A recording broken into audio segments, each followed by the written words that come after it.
This is the AHSAA Weekly, your inside look at everything happening with the Alabama High School Athletic Association. I'm John Holder. The focus of this week's program is going to be on the Alabama High School Sports Hall of Fame induction ceremonies held this past Monday in Montgomery. We'll show you highlights of the banquet, and also we'll meet some of the inductees into the 2020 class of the Alabama High School Sports Hall of Fame. And David Holtzford's highlights this week will take us to the Alabama-Mississippi All-Star Basketball Classics in Montgomery. We'll show you highlights from both the boys and girls games. That and much more coming up on this week's edition of the AHSAA Weekly.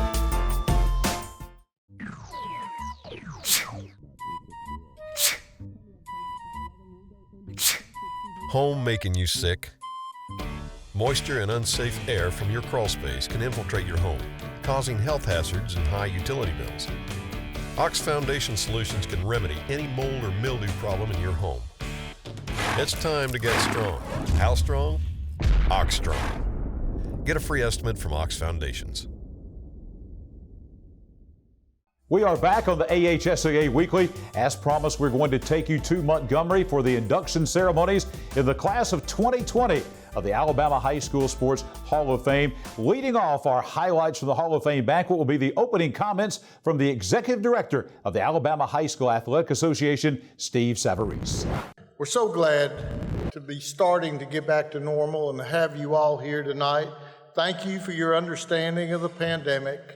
We thank all of our inductees for waiting a year to be inducted, and we appreciate each and every one of you for being here with us tonight. You know, a year ago, many of us did not know where we would be. To the inductees, I want to first and foremost thank you for being a teacher first. Thank you for serving others, and thank you for making a difference in their life. Thank you for your personal sacrifices, your long hours, your bus rides, washing clothes, lining fields, sweeping courts, having parent meetings regarding playing time, and all the fast food that you've had to eat. I thank you for your patience, your understanding, your love, and especially your tough love, which may have been your most or your finest educational moment. I listened to each one of you in the press conference. I never heard any of you talk about wins and losses. I thank you for teaching our students more than it was about wins and losses. None of your students will ever remember you for the amount of games they won and lost, but they will remember you for the impact you had on their lives each day. For those of you that are spouses, family members, thank you for all your sacrifices. These individuals would not be here tonight if it was not for you. Thank you for being there and keeping them humble when they needed to be humble and picking them up when they were down. We appreciate all you have done to help these individuals be where they are today. Gale Sayers said, after he scored 6 touchdowns against the 49ers in 1965, I don't want to be remembered for the 6 touchdowns. All I want to be remembered for is being a winner in life. To each of you up here, thank you for creating champions in life. This has been your finest moment. And now it's time to meet the inductees from the class of 2020 of the Alabama High School Sports Hall of Fame. Keep in mind, this is the class of 2020. It was postponed because of the COVID-19 virus to 2021. So this is indeed the class of 2020, and what a star-studded class it is. As we look at some of the inductees receiving their induction into the Hall of Fame, the late great football coach Carroll Cox, accepting on his behalf this year was his son, Thomas Carroll. Also, Joe DeSaro receiving his induction into the Hall of Fame. Aaron Good from up in Lawrence County also going into the Hall of Fame, receiving trophies, medals, and rings from the Alabama High School Athletic Association. Our next inductee was Rick Grammer. And Rick Grammer also going into the 2020 class of the Alabama High School Hall of Fame. Accepting on behalf of the entire class, making the induction speech, was Luke Hallmark from Marengo County. Also, we had great basketball coach Tommy Lewis, also inducted into the class of 2020 of the Alabama High School Sports Hall of Fame. Another Hall of Fame inductee in our Old Timers category who had passed away was Samuel Hamp Lyon. Accepting on his behalf was his daughter, Mrs. Elizabeth Burns. Also, one of the state's top football coaches, Steve Mask, also included in the 2020 class of the Alabama High School Sports Hall of Fame. A great wrestling coach and official and football coach, Tony Pugh, also a part of the 2020 class of the Alabama High School Sports Hall of Fame. Our next inductee, Yvonne Michelle Simmons, also going into this 2020 class of the Alabama High School Sports Hall of Fame. Keith Wildman joins the class of 2020 of the High School Sports Hall of Fame as the classes go all the way back to 1991 with the first induction class. And also legendary football coach Fred Yancey, the final inductee into the class of 2020 of the Alabama High School Sports Hall of Fame. 12 legends in high school sports going into the Alabama High School Sports Hall of Fame class of 2020. And before the Hall of Fame induction ceremony and banquet began, all of the inductees into the class of 2020 held a press conference. And we are going to bring you some of the comments and highlights from selected inductees into this year's class of 2020 at the pre-banquet press conference. My mother was probably the best athlete I've been around ever. She was a great athlete before women was really athletes. But she taught me how to compete and how to be compassionate for people. But then as you go through life, you have other coaches and mentors. And of course, in high school, I played for Coach Jack Wood, that was my wrestling coach and football coach. And then, of course, I was fortunate to coach with him. But anybody you come in contact with, you learn from and you take something from them. Coach English was a mentor of mine, too, when I was at Hewitt Trustful. Even though we coached together, I learned so much from him by just listening. There were so many people that came into my life that guided me and instructed me, but one person that I think in particular would be my principal, Dwight Madison. When I was hired at Carver, I was hired to try to build that program. And my principal was not just the principal, but he was a cheerleader also because he believed in me, he believed in the team, and he was there at the games before the team even arrived. You know, and it just meant so much for me to have someone to believe and support me the way that he did. So I would say Dwight Madison. So I think that one of the things that Dad always talked about was all the coaches that were previously to him, meaning his junior college coach, had a junior college coach that he felt like was a major impact on him. And then his coach at Sanford, Coach Grubb, he still talked about him up until 6 months before Dad passed away, and what the impact he had on him. And I think one of the things that was consistent was the people that impacted him, that's what he did. Things that people did to make a difference in his life, he went on to make that difference in other people's lives. And so I would say coaches in general, the handful of coaches that he had were the ones that made the most major difference in his life. I know one of my dearest friends is Coach Claiborne Campbell from Cold Springs. He's like my mentor.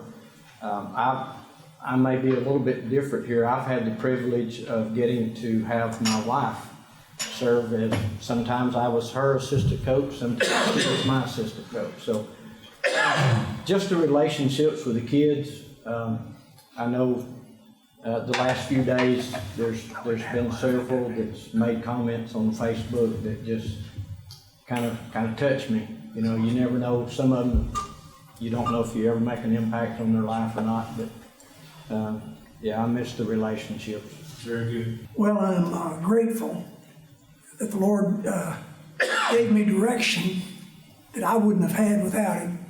He gave me direction, and He gave me a lot of mercy and grace as I messed up and made a lot of mistakes. But I wouldn't redo any of my career because I learned a lot from some mistakes that I made. But all in all, it was a lot of fun, a whole lot of fun, and to be surrounded by great people, I surely have been.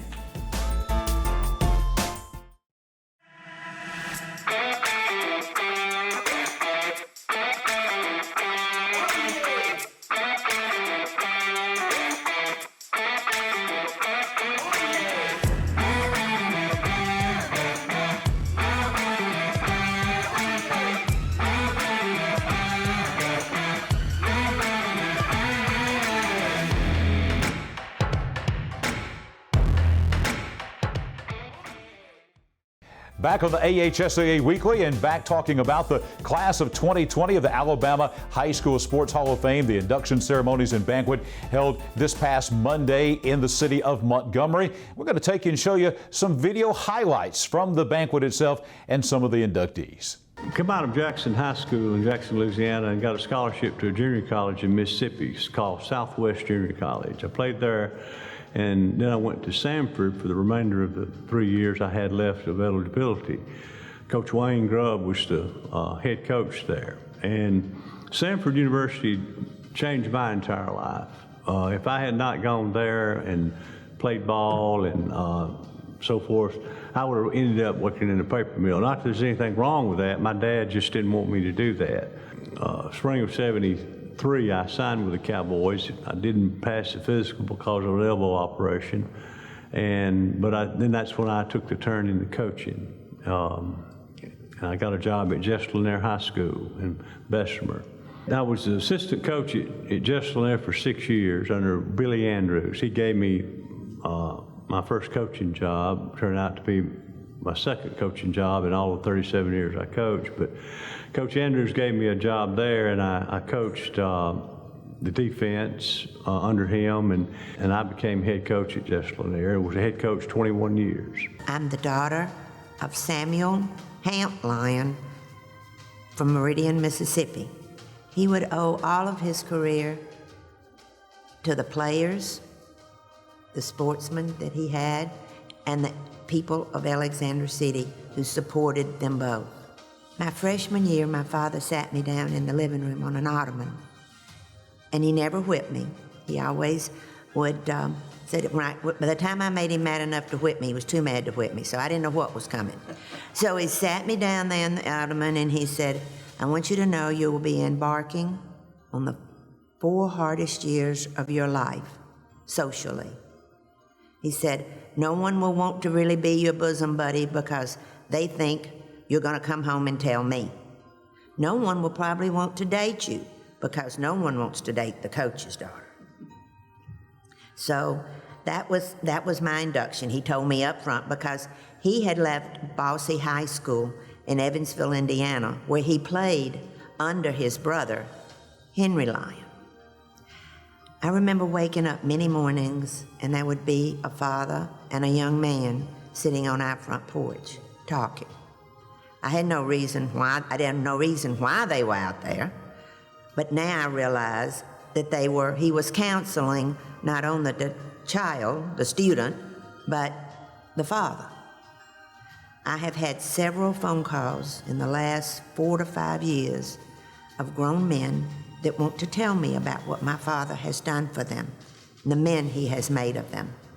I tell them, that's not between me, it's between you and my father. They said, but we want you to know the kind of man your dad was. When they named the stadium in my dad's honor, it was a shock to all of us. He was just really surprised and delighted. The athletic departments in our schools today are the refuge for so many people, young people. They need to be kept busy. One of my daddy's prime sayings was, you take the youth, you keep them busy, you make them tired, you work them in athletics, so that when they get finished in the afternoon, they're too tired to get into trouble. And accepting for the entire class, making the acceptance speech for the class of 2020 of the Alabama High School Sports Hall of Fame was Luke Hallmark. Here are some of his remarks accepting for the class of 2020. We now become a part of the previous 29 Hall of Fame classes and its 353 members. We would like to thank the staff of the Alabama High School Athletic Association and the Alabama High School Athletic Directors and Coaches Association for making this event one that we will never forget. Throughout our careers, from time to time, we have all been told by one of our former athletes or former students that we really made a difference in their life in helping them to become a better person. Well, let me tell you, as many lives as we may have touched, they do not come close to the ones that have touched ours. All of us here are better people because of you and because of them, and there's no way that we can ever thank you and them enough for this feeling. Our experiences in athletics have led us to some incredible places, interaction with some incredible people, created some hard-to-believe stories, and opened the doors into our future and our careers. I once read where an elderly coach summed up his career by saying that the lessons that we have all learned from our participation goes far beyond just athletics.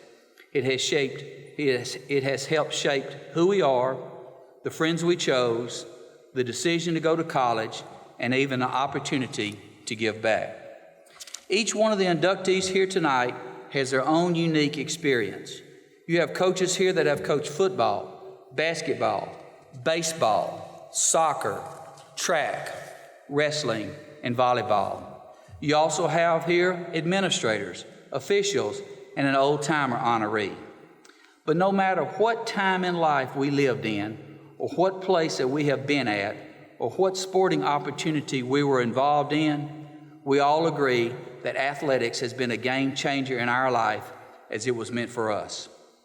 And to wrap up this week's look at the 2020 class of the Alabama High School Sports Hall of Fame, we have a very special video presentation about the class of 2020.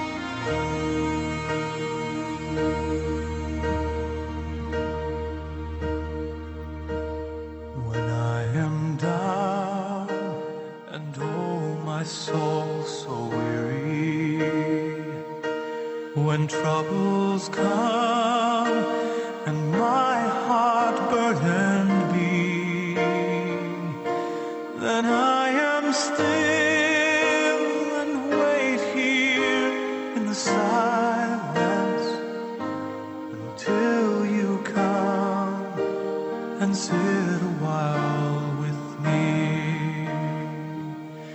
You raise me up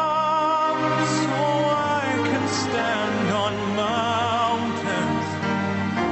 You raise me up to walk on stormy seas. I am strong when I am on your shoulders. You raise me up to more than I can be.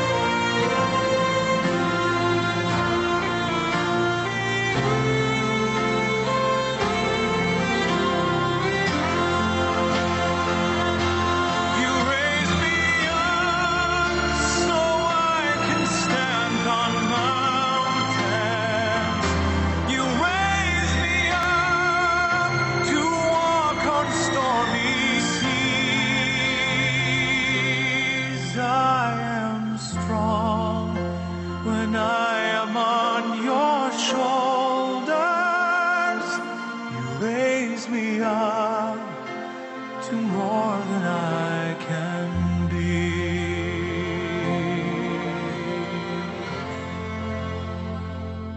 You raise me up so I can stand on mountains. You raise me up to walk on stormy seas. I am strong when I am on your shoulders.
What's your favorite high school sports memory? A late inning rally? A game-winning shot? A photo finish? Maybe it's a pep rally or a pregame ritual. Maybe it's the euphoria of a late-night bus ride home after a hard-fought win. Maybe it's having pizza with teammates after the game. Now, imagine if it never happened at all. School sports need your help. With budgets getting tighter, it's more than the games that are on the line. It's all the traditions, the community pride, the culture of your hometown high school. Plus, all those memories that are on the line, too. What can you do? It's simple. Buy a ticket when you can. Go to a game. Take the whole family. Let's do everything we can to keep those cherished school sports memories alive. This message presented by the Alabama High School Athletic Association and the Alabama High School Athletic Directors and Coaches Association. Back on the AHSAA Weekly, time for David Holtzford's highlights. David Holtzford of the Alabama High School Athletic Association putting together highlights from across the state of Alabama from the past week. We will begin with the Alabama-Mississippi All-Star Basketball games in Montgomery at the Crampton Pole Multiplex. We will begin with the girls' Alabama-Mississippi All-Star Game, the 31st annual event. And we're going to begin with Caitlin Peterson of Eufaula, an Indiana signee, dishing a pass to Geneva County senior, University of Tennessee signee Caroline Striplin for a quick basket. Striplin right here gets the rebound, completes the pass to Peterson, who scores to complete the fast break to give Alabama a 25-16 lead. Then there's a lob pass on the inside for another bucket, and then you see Striplin getting the rebound and putting it back in for another easy basket. Then Nia Valentine, McGill Tulin passing to Mae Jemison, Sanaya Parker, who swishes a three. And then Valentine again passing to Peterson for another three. Then we're going to see Anniston, point guard Alicia Dudley, connecting outside for another three, extending the Alabama lead. Lastly, the 6'3" Striplin going to be on the inside, finishing off a 17-point, 11-rebound effort to give Alabama a 102-70 win. Things not quite so easy in the Alabama-Mississippi Boys Classic. We pick up the action with Hoover guard DJ Fairley, crushing a straightaway step-back three-point shot. Calhoun High School sensation J.D. Davison dazzles the crowd by sidestepping the defender for an open three as Alabama takes an early lead. That lead did not last long, however. Later in the first half, Alabama trailing. Davison finds 6'11" Mississippi State signee Keyshawn Murphy of Ramsey for an alley-oop. But the big guy misses, gets his own rebound, and finishes for two. He later had a big slam, but finished with only 6 points and 3 rebounds. Alabama trailed by 15 in the first half, led by as many as 9 points in the second half. And thanks to Davison, who excited the crowd by doing what he does best, scoring in every way imaginable, including a dunk. He earned MVP honors with 35 points, 11 rebounds, and 8 assists. But even that wasn't enough as Mississippi escaped with a 93-91 win to close Alabama's lead in the series down to a slim 16-15 as Mississippi wins the game. There's the slam dunk right there from J.D. Davison, bringing the crowd to its feet in Montgomery at the multiplex. As you see again, J.D. Davison's spin move inside, lays it up and in, scoring in every way imaginable. Spring sports now in full action. We move to softball in North Alabama, where Decatur pitcher Madison Murphy shows muscle and grit. She pitched the complete game win, striking out 18 and socked 2 home runs, earning all 4 RBIs as the Red Raiders escaped with a 4-3 triumph over the rival Hartselle Tigers. And we close by moving to the baseball diamond at Prattville High School, where the Lions face strong Oak Mountain. Prattville takes the early 1-0 lead in the first inning. But in the third, the Eagles, trailing 3-0, rallied with Davis Gillespie driving in Chapman Wallach to make it a 3-1 game. As you'll see, coming in for the score right there is Wallach, making it Prattville 3 and Oak Mountain nothing. With Oak Mountain trailing 3-2 later in the game, Wallach's double drives in Jake Durecki all the way from first base, tying the game at 3-3. You see him rounding the bases, coming all the way from first into home, makes the slide in to score the run for Oak Mountain. The Eagles then take the lead as Mitchell Pierce, coming up next, lines a hit to center field. This is going to bring Wallach in. Prattville, though, going to rally as big hoss Travis Stauder drives in 2 runners with this big hit to left field. He drives in runner number 1 and runner number 2 as Prattville rallies, coming back and making it a 5-4 game there in the 5th. However, the Eagles still had one rally left too as Stephen Muraski bunts home Joseph Talbert in the top of the 7th to tie the game, and Jake Durecki plates Carter Kimbrell with a game-winning hit, and the visitors escape Prattville with a 7-6 victory as Oak Mountain goes in and wins the game 7-6. Thank you, David Holsford, for all the highlights. We thank our NFHS affiliates around the state of Alabama for providing the highlights as well, and of course, our great crew here at WOTM with the highlights from the Alabama-Mississippi All-Star Classic basketball games in Montgomery. And that's going to do it for this week's edition of the AHSAA Weekly. We'll see you back here next week.